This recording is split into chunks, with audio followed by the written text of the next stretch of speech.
From CBS News Bay Area, this is the Evening Edition. Live from the CBS studios in San Francisco, I'm Brian Hackney. And I'm Andrea Nakano. We begin with news of another mass shooting in the Bay Area that turned deadly this morning. A young woman died after 7 people were shot at a house party in Antioch. It happened on Sunset Lane, just off Felicia Court. John Ramos has reaction from neighbors living in the line of fire. The latest shooting happened about 1 o'clock in the morning here in Antioch. It's just the most recent example of how common it's become for people to settle disputes by picking up a gun. It is quiet now outside the house on Sunset Lane, but in the early morning hours, a party at the home turned into bedlam. Bob Schaefer, who lives across the street, was awakened by the noise. Sounded like 4 bursts, 5 shots. So I got up. Kids were running down the street, cars were going back and forth, and about a minute later, 2 cop cars came up with their high beams on. In a statement, police said a birthday party for a 19-year-old man was being held at the home. Quote, during the party, multiple shots were fired after some uninvited guests arrived. This created a panic where attendees, to include gunshot victims, fled in multiple directions and into the neighborhood. Many victims drove themselves to local area hospitals. In all, 7 people were shot. One of them, an 18-year-old woman, died later at the hospital.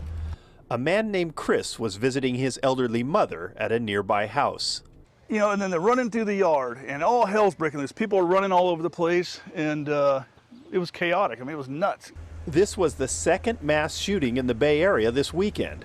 On Friday night, 9 people were shot by a single suspect at a block party in San Francisco's Mission District. Resident Cynthia Carrillo says she has seen armed kids, 12 and 13 years old, running through her neighborhood. I don't know where they're getting the guns, but something has to be done for this. Back in Antioch, a woman arrived to place balloons in front of the house. But Chris says he's seen enough. He's moving his mother out. This is nuts. I can't wait to get her out of here, move her up to Redding where she can have some peace. She don't need to deal with this. And from across the street, Bob Schaefer says he's just biding his time. Friends and family are saying, why the hell haven't I moved out of here yet? Hey, 4 years to retirement. I survived 23 years. What's another 4, huh? 17 people shot in 2 days. No one seems to know why it's happening, but gun violence has become so common that many people have given up trying to stop it. Now they're just trying to get away from it. In San Francisco, police are investigating a shooting that injured 2 men and a woman last night. It reportedly happened at the Stratos nightclub in Balboa Park. And that's just one night after the Mission District block party shooting that John just mentioned. At least 3 of the 9 victims have since been released from the hospital, and the rest are expected to be okay. The suspect remains at large. Just last weekend, hundreds of people put on orange shirts and mobilized on the Golden Gate Bridge. A rally to support gun control organized by Moms Demand Action. Governor Newsom is looking far beyond California to push his gun control proposals. He wants to add a 28th Amendment to the U.S. Constitution to curb access to guns. The proposal would raise the buying age from 18 to 21, begin universal background checks, and have a minimum waiting period before you can buy a gun. It would also ban civilians from buying assault weapons. Newsom says this would keep the Second Amendment in place while stemming the tide of gun violence. It's already gotten support from a number of gun safety organizations and victims of gun violence, as well as pushback from the NRA and gun supporters. None of the laws that he's proposing has helped California at all. We still have our issues here, and the gun laws haven't changed it. We are one of the most populous states in the country. We have a more diverse population. We do have gun owners. I'm a supporter of the Second Amendment, but at the same time, we need safeguards and guardrails when we're talking about weapons that are designed specifically to kill people. There are 2 ways to formally propose an amendment, and both are long shots. Option 1 needs a 2/3 vote from both houses of Congress to propose it, or 2/3 of state legislatures. At least 34 states have to call for a constitutional convention, and then at least 38 states have to ratify it. This is just the latest national political issue that Newsom has waded into, and despite the fact that he keeps doing national issues, he says he has no interest in a run for the White House and supports President Biden's re-election bid. Former President Trump was back on the campaign trail this weekend in his first public appearance since being indicted over his handling of classified documents. In the end, they're not coming after me, they're coming after you, and I'm just standing in their way.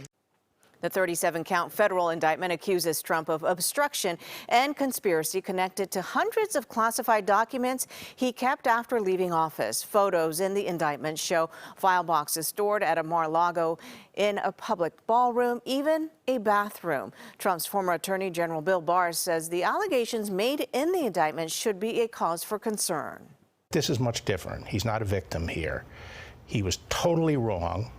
That he had the right to have those documents. He had no right to maintain them and retain them, and he kept them in a way at Mar-a-Lago that anyone who really cares about national security their stomach would churn at it. We know who is not concerned about the accusations. Republican voters. A CBS News poll and YouGov poll released today showed that 96% of likely GOP voters considering Trump in 2024 say the indictment either has no effect or makes them more likely to vote for him. The same poll shows 76% of those same voters were more concerned that the indictment was politically motivated rather than any national security concerns. And Trump is still the overwhelming Republican favorite, with Florida Governor Ron DeSantis a distant second. In Philadelphia, part of Interstate 95 collapsed after a tanker truck caught fire onto the highway this morning. It's a traffic nightmare that could impact drivers for months to come. Cell phone video shows flames pouring from the accident site. Fire so intense that it caused the road to buckle. So far, no reports of serious injuries. The governor of Pennsylvania said that he wants an emergency declaration so that he can expedite repairs. We had our own traffic nightmare back in 2007 in the Bay Area after a gasoline tanker crashed on the MacArthur Maze. The explosion that followed collapsed and destroyed freeway ramps and caused $13 million in damage. But the maze was rebuilt with amazing speed in under a month. The budget battle in San Jose over the mayor's plan to address the homeless crisis is expected to come to a head this week. The mayor wants money in next year's budget evenly split between emergency shelters and permanent affordable housing. The lion's share of the money had been going to affordable housing projects. Devin Feely delves into this controversy. Housing is a human right. Laura LaForme is a cancer survivor and says her long and expensive battle against the disease eventually left her homeless. I had spinal cord surgery. I was in the hospital for 4 months. So by the time I got out, they couldn't hold my apartment or nothing. People had packed up my stuff and put it in storage. LaForme joined about 36 protesters opposing San Jose Mayor Matt Mahan's plan to divert money in the city's upcoming budget from permanent affordable housing to emergency shelters. She's lived in emergency housing for the past 3 years and feels that the mayor's plan is well-intentioned but short-sighted. And then started applying for apartments, and it was unaffordable. It's unattainable. Mayor Mahan campaigned on promises of ending, quote, street homelessness. The definition of insanity is doing the same thing over and over again and expecting a different result.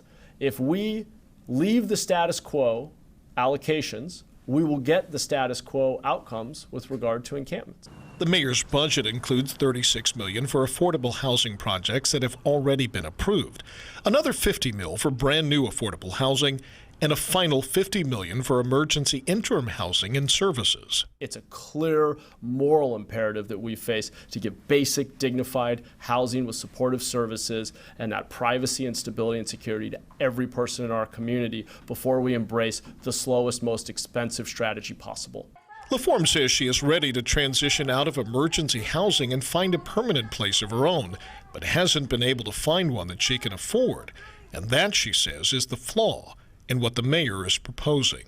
Have my own place, my own kitchen, have my grandkids over to spend the night. You know, just normacy. Just want normacy.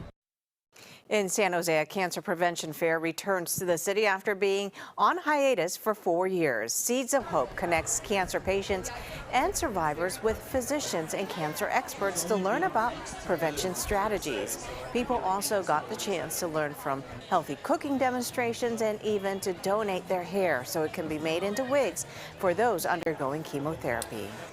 It is the last day of the San Mateo County Fair, and it's going out with Farm Worker Heroes Appreciation, which features artwork celebrating the fight led by Cesar Chavez to unionize and secure basic benefits. And his longtime partner in the struggle, Dolores Huerta, had this to say. By doing this kind of a celebration, we know that all of those workers will not be forgotten, okay? That we will always remember them and that we will honor them. So we have to continue that fight. Silence to remember them. Fairgoers held a moment of silence for the farm workers gunned down in Half Moon Bay back in January. Up in the North Bay, where NASCAR is wrapping up a weekend at Sonoma Raceway, our Vern Glenn was there, and he will recap all of the action that is coming up on game day tonight. Martin Truex Jr. taking the race there. And that's after the 11 o'clock news. Game day. Game day. Game Although day. I like Game Way. We're on to something. That's it at 5. We'll see you back here at 11. Good night.